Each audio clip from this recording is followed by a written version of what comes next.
this video is going to be force diagrams, net force, and coefficient of friction. It's a lot. Do it all together though. Alright, the whole idea here is running off Newton's second law, right?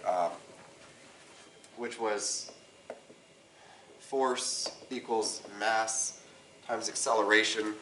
Newton put it in different words where he describes the equation solved for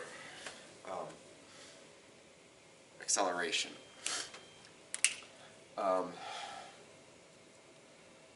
That's kind of what we're looking at.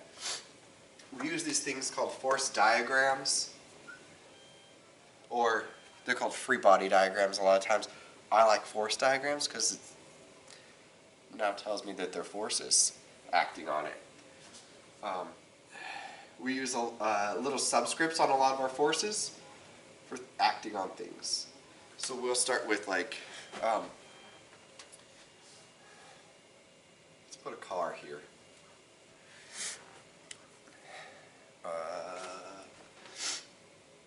And we're going to make up a scenario with our car.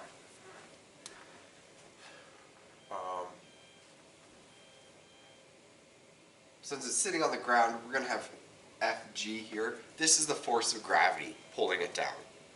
G for gravity. We use subscripts to show which forces we have acting on it, because there's a lot of forces acting on a car if you're driving it, right? Not just gravity. But that's our first one. And we're going to use this equation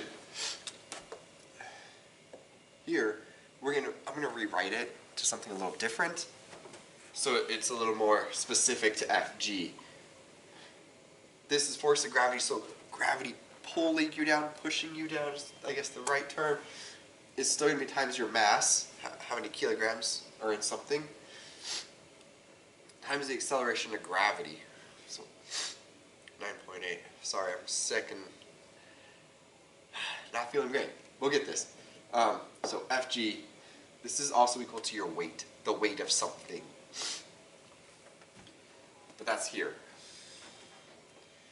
And if you remember Newton's third law, for every action there's an equal and opposite reaction. So if you're pushing down on the Earth has to push back up on you. And then we call that the normal force. So I put Fn, normal force normal. And since it's Newton's third law, every opposite and equal reaction, Fg is also equal to Fn. As long as something is on the ground. If it's falling, you can't act on the Earth, right? We'll get to a different scenario where we look at that though. But as long as something's on the ground, Fn and Fg are always going to be equal. Right? You push down on the Earth with 100 newtons of force, the Earth pushes back up with 100 newtons of force. So these are always equal as long as we're on the ground. Because I like to make all my drawings the same. I put any force applied, unless it says to the left, I always put it here. I put force applied. You might see force app. I just go Fa. I like it simpler. So my force applied here. This is if you're pushing on something, right? It's applied that direction. If our car itself, since we picked a car, I picked a car, this would be if you're accelerating, you put your foot's on the gas, right? It's going to be this direction that we're going. That's our force applied. And our last one over here is the friction force. This is friction acting on the car to slow it down. So there's always friction everywhere. And it's always going to be the opposite direction of our force applied. Can't think of a time it would be the same as force applied, but because it should work opposite. So there's our free body diagram, our force diagram. We're always going to have force of friction, force applied, opposite of each other. And they're the same equation here. You just change your subscripts. So I could put A there, now it's my force applied. If I have a deceleration, like if I have a car, I've taken my foot off the gas, and I know how the rate at which it's slowing down, the deceleration, I can find force of friction with this equation. The only one I can't directly solve for is the normal force. I mean, like the Earth doesn't accelerate you upward. I don't think that really ends up working. But Fg would be the same thing. So we can use Newton's second law equation to solve a lot of these force diagram things. Let's set up a scenario where we, hold on, I can't see what I can see on the screen. I'm going to flip that thing. So let's set up a scenario, work through some problems, and get like an answer for something. Let's set this up.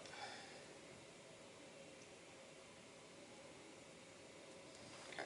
Let's say our car has a mass of 1,000 kilograms. It's about 2,000 pounds, well, like 2,200 pounds. A reasonable sized car. Let's also say is traveling at 10 meters per second. This direction, right?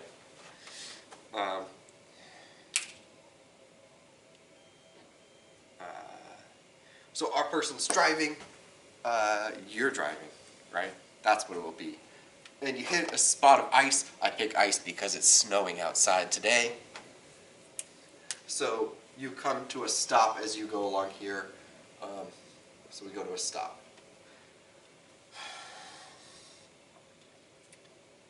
Let's see if we can find the friction force, which we're going to need another equation for. Oh no, I don't want the friction force. I want shoot. Maybe let's look at our first equation, because I want this thing called the coefficient of friction. I think we can solve for that. Yeah.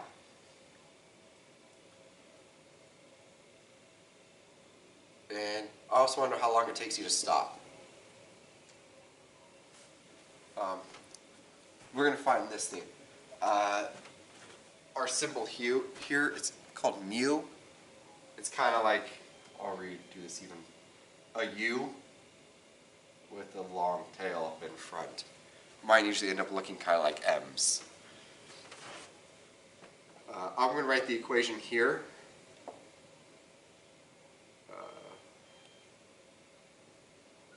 I don't want a lowercase f. Capital F's for force. So this is called the coefficient of friction equation here. I'm going to put it up here. I'm probably spelling coefficient wrong. That's okay. We're not in English. We're in math too. I mean physics. So this equation here tells us how much friction is between two objects. That's what this mu is telling us, the Greek symbol. It's how much friction an object experiences, or two objects experience as they move past each other. It's a decimal number, so it has to be between 0 and 1. This is immovable. There's so much friction that those two objects will never slide past each other, or roll, or move past. Here, we have frictionless. So, we can never get to 0 and we can never get to 1. Those are hypothetical existing pieces. It just kind of is a good reference for you as you're solving problems. So if you're solving for something on ice and you get some number close to 1 or above 1, you should be like, that doesn't make any sense. If you are solving, right, ice should be a low number. and if you're like looking at like tires, like car tires on asphalt in the summer, on dry pavement, probably going to have a higher number, right? We use them because they have high coefficient of friction. That gives us the handling we need to drive a car. So it's kind of a situational idea where you can stop and go, does this answer make sense? That's why I tell you what these numbers are, because they're hypotheticals that don't exist in the real world. But we're going to solve for this. We're going to solve for our coefficient of friction of a car on ice that's traveling at 10 meters per second.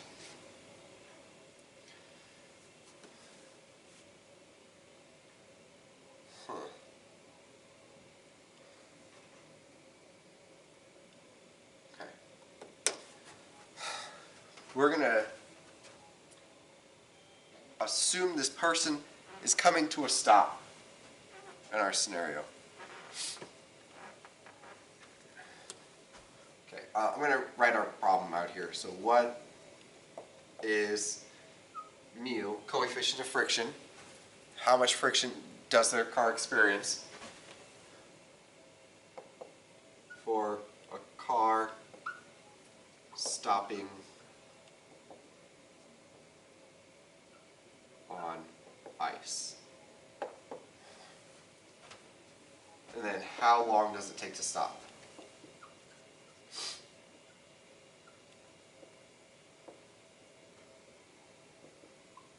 Now we don't just have letters with question marks. We know what we're solving for. I'm going to get rid of these. For this, we're going to need our old equations. We just keep building onto those. So I'm going to write them up here. We had speed is distance over time, and acceleration is change in velocity over time. We also had a free fall formula, right? Stuff falling. We're on ice. We're not falling. We don't need that right now. And then we had F equals ma, along with the coefficient of friction. I'm going to get rid of these because we're going to need a lot of space. Okay. So, in our scenario, our car, traveling at 10 meters per second, goes to stop. So they're going to take their foot off the gas, the accelerator. Our force applied is no longer existent.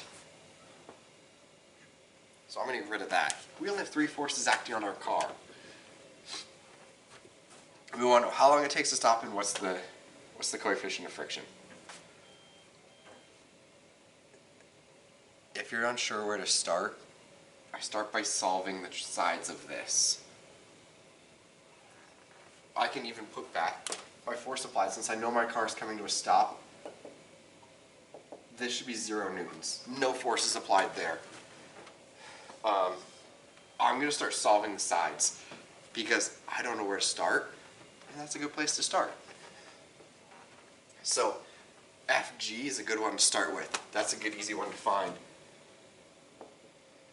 And if I know FG, I know FN, which fits into this equation. It's kind of like a puzzle, right? If you have a bunch of puzzle pieces, like a jigsaw puzzle, you start with the edges, right? Then you have somewhere to go from. Otherwise, you're just grabbing random pieces and trying to stick them together. So we're going to start with something we can find and figure out little pieces at a time. So FG, that's our mass times gravity. It's our acceleration of gravity.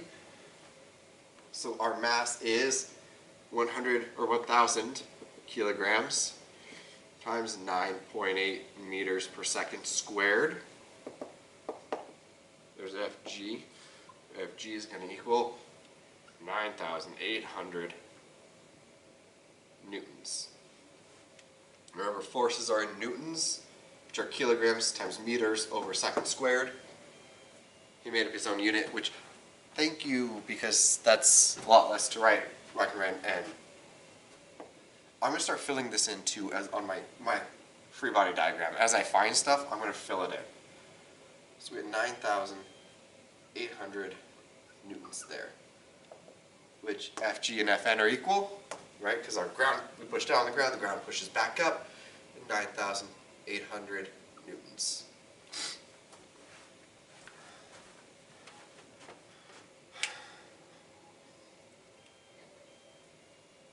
Uh-oh. Okay. Do we need something else?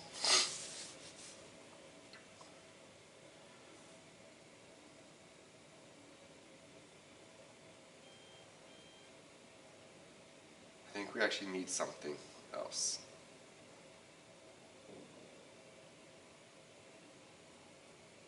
I think we're going to have to add to our scenario of the distance it takes to stop.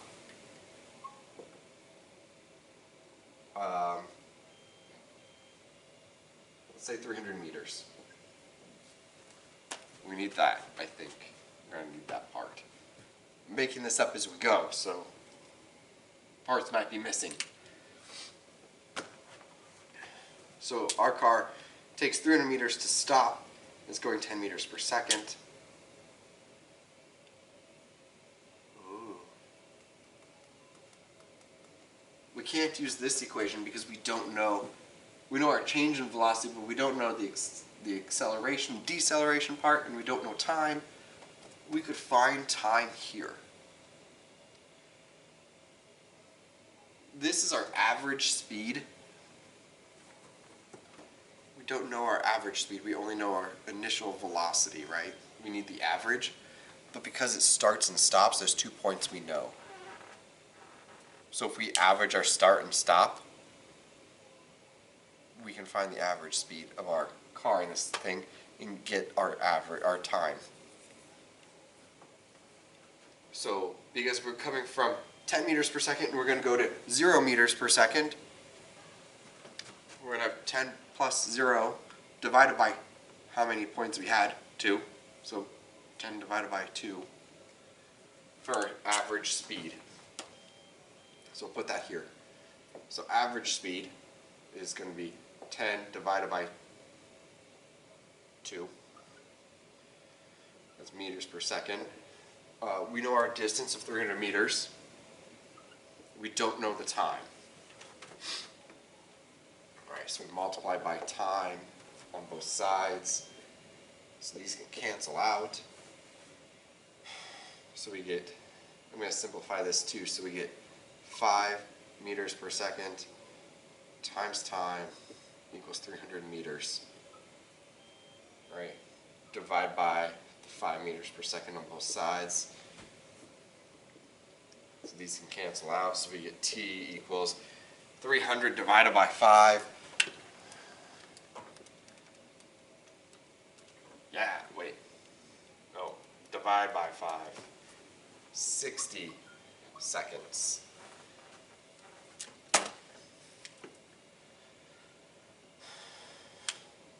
So there's our time it's going to take to stop. We have one of our things that we need to find. 60 seconds. Are we able to calculate anything else? We don't know mu. We would need our friction force to get that. Force is mass times acceleration. In our case, since it's friction, we want deceleration. So we could find our acceleration here, which is our deceleration, and then plug it into F equals ma to solve for our friction force. So let's do that. I'm going to switch colors. Try red. We're going to try green, because I think green's going to show up better. So I'm going to go to acceleration next and see how long it takes us to slow down, or the rate at which we slow down over our 60 seconds. So acceleration was velocity initial, or final, minus velocity initial over time, right? Delta V. Our velocity final is 0 minus the velocity initial was the 10 meters per second. And we know our time it took to stop was 60 seconds. So we get 10 divided by 60. My head is so foggy right now. 10 divided by 60 gives us 0.167 meters per second squared. Since it's acceleration, right, we divide by seconds again. So there's our, oh, wait. Because of the negative right there, this is a negative number. So negative 0.167. It's really 1.6 repeating, but 6.7 is good enough. Is our deceleration. Kind of running out of room here. Get rid of this so we can keep going on this side. I'm going to plug it back into F equals ma. This will give me my friction force, because this is the force we're going to solve for, using this deceleration and our mass that was given here. So I'm going to go friction force, mass times acceleration. Our mass is 1,000 kilograms. Our deceleration rate is negative 0.167 meters per second squared. And that's going to equal our friction force. I want the negative because it shows we're going opposite of our direction of movement. Right? Our motion is this direction, but we're slowing down. So I want that negative number. So 0.167 times 1,000.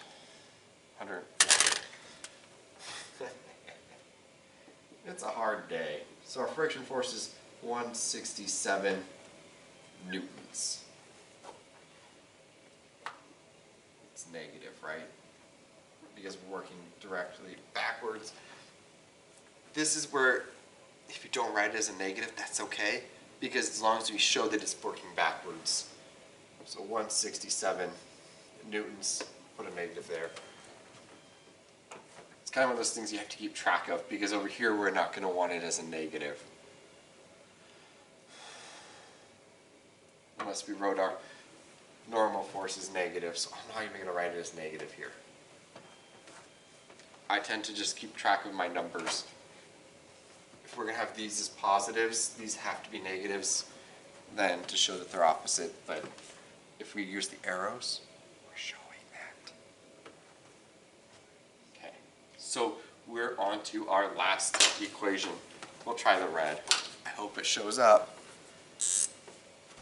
Because we need the coefficient of friction, the mu, we're going to solve for this equation here. So mu and Fn. Does that show? That looks like it shows.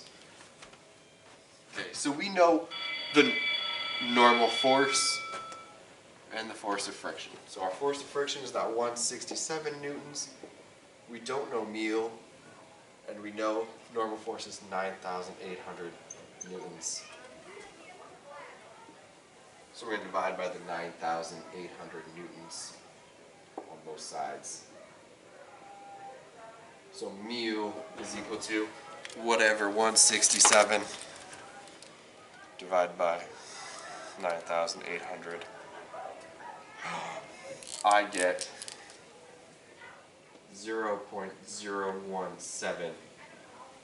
Because it's newtons divided by newtons, the units cancel out, so we get a unitless number. So our coefficient of friction is pretty small. Okay. I think we covered everything we really need. Oh, we didn't cover anything falling. Okay. That's like the hardest problems we're going to solve right there. Let's look at a few other things really fast. Okay. Oh, somebody's saying. Oh, I'm going to hit stop. They screw you up? No.